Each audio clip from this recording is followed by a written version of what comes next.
Hi, welcome to Talking with African Artists in this first edition of 2024. And Happy New Year to everyone. And a special treat, Susanne du Toit, who's a well-known artist who practices and makes wonderful portraits in Britain and comes from South Africa, has agreed to let us see her beautiful portraits.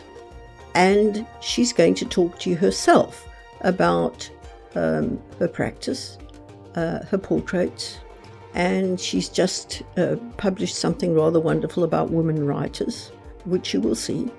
But she's known quite well for a series she made on motherhood, which is also a very interesting topic for a woman artist because she shows pictures of the evolution of her daughters and giving birth to their own children, her grandchildren, and a series of wonderful, very insightful portraits of them feeding, nurturing, looking after, and playing with.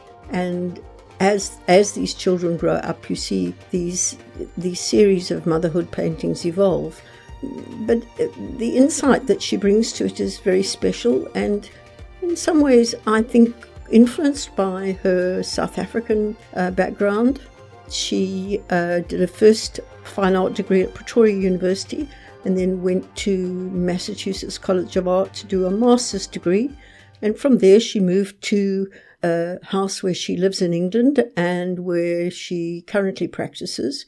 Okay, so I'm going to turn you over to Susanne, who talks about herself a lot better than I do. And I'm sure it'll be a great treat for you to see her. I'm a South African who has become British. I've been living here for about 29 years in the same house in Berkshire where I have my studio. I have studied at the University of Pretoria and then at Massachusetts College of Art where I did a master's degree, and then moved to England where I continued my practice. Although my groundwork was actually more in the abstract field, I started to feel that I would like to say something with my work. So this is where I am today, painting portraits. I decided to paint my family. I painted my son and decided to submit this to the BP. And I think my portrait career took off since then. Prior to this project, I painted a series on motherhood, mainly my daughters, and that made me realize that I enjoy working in a thematic way.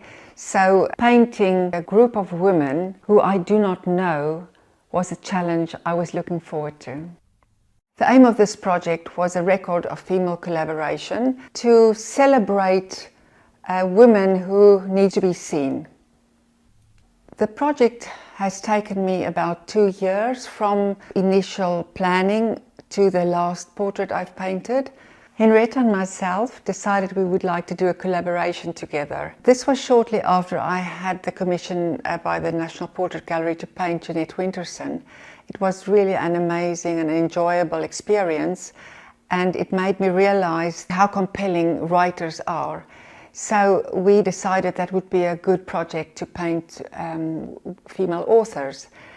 I've been admiring Ida Down Books and Harriet Olsen on Instagram for a while and decided to contact her since she publishes female writers who write about female artists. She was quite interested and immediately provided us with 7 authors who were willing to come along with us on this journey. I drove to the various sitters, and it is quite a weird experience because 2 strangers meeting, and I am going to place them under intense scrutiny, and I could feel that they were initially quite guarded, but then I deliberately tried to talk and create a conversation which relaxed them, and after a while I could feel that they start to trust me and continue my drawing.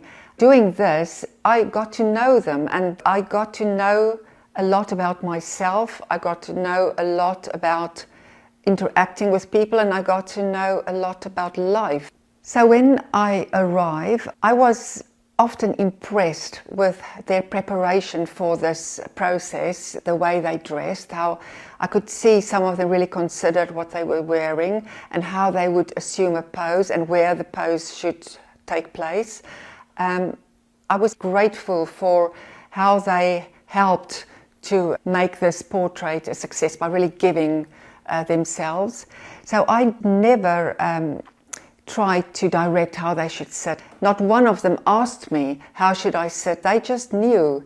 I think it was about the gaze more, and it was interesting that most of them chose to look straight out and wanted to look confident about themselves.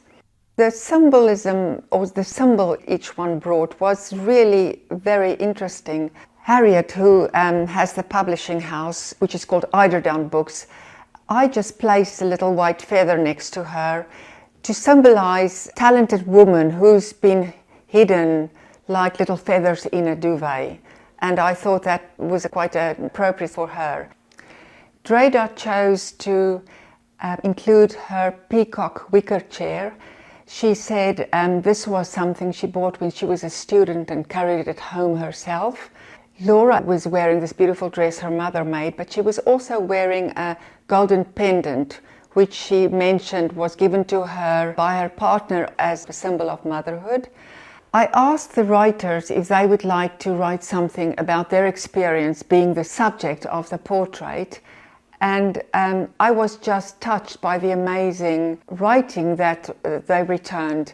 Not everyone chose to write something about it, but reading what they said was really, well, I would say enlightening in the way that they were rather shocked initially, but then feel that I definitely saw them and saw something which they know belongs to their character. The psychology of painting I find emotionally quite stressful because I really would like to please the sitter. I know they have expectations of how they would like to be seen, but often differs from my view of what I think would be a good painting. I quite like to, if I see something, exaggerate something or focus on something which they might rather hide. And I think that is where the discrepancy in the liking the painting in the end comes in. I have found that quite a lot of the authors looking at it, their first reaction was shock, and they actually said that to me, they were shocked. But then afterwards feel that I did see something which is very true and perhaps something that they did not want to show. But I think this is what happens when you sit still for a while.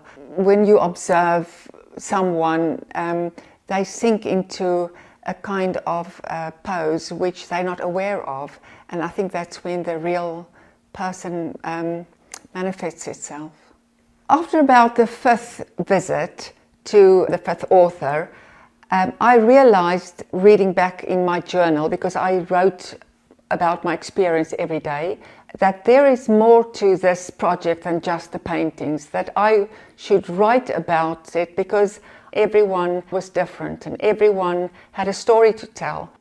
I don't know if I can still say that I discover something, but I am still learning. And I'm almost like Hokusai, who said when he was about 100 or whatever, there's still lots to learn, and he's only starting to learn now. That's about how I feel about my work.